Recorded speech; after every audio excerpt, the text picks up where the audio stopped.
अगर आप भूतों पर यकीन नहीं करते तो शायद इस वीडियो के बाद करने लगेंगे। एक ऐसा नाम जो इंडिया में घोस्ट हंटिंग को टीवी स्क्रीन तक ले आया। कोई उन्हें इंडिया का घोस्ट बस्टर कहता था तो कोई मानता था ये आदमी सच में भूत पकड़ लेता है। इंडिया का सबसे मशहूर पैरानॉर्मल इन्वेस्टिगेटर जो दूसरों के डर का सामना करता, आज खुद एक अनसॉल्व मिस्ट्री बन गया। गौरव तिवारी। क्या उनकी मौत नेचुरल थी या कुछ ऐसा जो उन्होंने देख लिया था? आज के इस वीडियो में हम जान जाएंगे कौन है गौरव तिवारी, क्या क्या थी उनकी इन्वेस्टिगेशंस, कौन से वो बदलाव जो लोगों ने गौरव में नोटिस किए थे, उनकी मिस्टीरियस डेथ और कुछ अनआंसर्ड क्वेश्चंस। कौन है गौरव तिवारी? इनका जन्म हुआ लखनऊ में। वो इंडिया के पहले प्रोफेशनल पैरानॉर्मल इन्वेस्टिगेटर में से एक थे। लंदन से साइकोलॉजी की ट्रेनिंग और founder of Indian paranormal society. पढ़ाई में बचपन से काफ़ी शार्प थे और साइंस के शौकीन। बाकी लोग जहां अंधेरे से डरते थे, वहीं गौरव उस अंधेरे को समझना चाहते थे। यूके से लौटकर इंडिया में बनाया उन्होंने इंडियन पैरानॉर्मल सोसाइटी IPS। उनका मानना था भूत नहीं होते, पर हर चीज़ का एक्सप्लेनेशन ज़रूरी है। बहुत से लोग नहीं जानते कि गौरव तिवारी सिर्फ पैरानॉर्मल एक्सपर्ट ही नहीं, कमर्शियल एयरलाइन पायलट भी थे। वो एक ट्रेंड एयरलाइन कैप्टन थे और इंटरनेशनल फ्लाइट ऑपरेट कर चुके थे। दिन में कॉकपिट और रात में हॉन्टेड प्लेस की इन्वेस्टिगेशन। ये कॉम्बिनेशन ही उन्हें सबसे अलग बनाता है। क्या क्या थी उनकी famous paranormal investigations? Delhi cantt, Sanjay Van. कहा जाता है यहाँ रात में एक औरत की आवाज़ सुनाई देती है।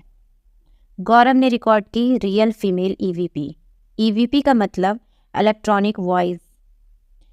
एक ऐसी आवाज़ जिसे सिंपल वर्ड्स में कहा जाए, जो रिकॉर्डिंग में सुनाई देती है लेकिन रिकॉर्डिंग के टाइम किस इंसान ने बोली होती है ये नहीं पता होता। और ये केस उनका सबसे स्केरी इन्वेस्टिगेशन में से था। अग्रसेन की बावली। लोग कहते हैं ये जगह लोगों को खुद बुलाती है। इन्वेस्टिगेशन के दौरान अचानक एनर्जी ड्रॉप और अजीब साइलेंस फील हुआ उन्हें। मुकेश मिल्स, मुंबई बॉलीवुड के शूट्स के दौरान एक्सीडेंट्स। गौरव ने यहाँ नेगेटिव प्रेजेंस कंफर्म की और क्रू को वार्निंग दी थी। एक हेडलेस बॉय की कहानी। इन्वेस्टिगेशन में बच्चे के फुटस्टेप्स और विस्पर्स रिकॉर्ड हुए। GP ब्लॉक मेरठ, 4 लोग और बियर पार्टी और एक औरत की शैडो। गौरव ने इस जगह को हाईली हॉन्टेड डिक्लेयर किया था। Dark sides of investigations. धीरे धीरे लोगों ने नोटिस किया कि गौरव अब बदलने लगे थे। उनके क्लोज फ्रेंड्स कहते थे कि अब उन्हें नींद नहीं आती थी। वो अकेला रहना पसंद करने लगे थे, कभी कभी बेवजह घबराना। एक इंटरव्यू में उन्होंने कहा था कि कुछ चीज़ें आपको फॉलो करती हैं। ये बात मजाक थी या वार्निंग? सवाल ये है, क्या उन्होंने कुछ ऐसा देख लिया था जो नहीं देखना चाहिए था? Mysterious death. बाथरूम का दरवाज़ा अंदर से लॉक्ड था।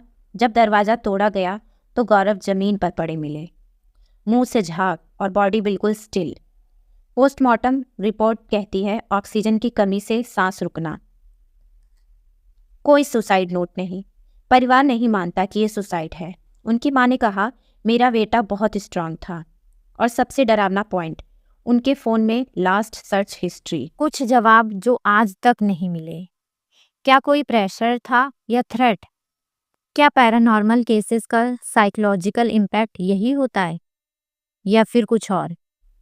कुछ लोग कहते हैं गौरव ने एक ऐसा केस क्रैक कर लिया था जो किसी को पसंद नहीं आया। गौरव तिवारी ने जिंदगी भर डर को एक्सपोज किया, पर आखिरी बार डर ने उन्हें ही एक्सपोज कर दिया। आपको क्या लगता है, उनकी मौत एक नॉर्मल है या साजिश?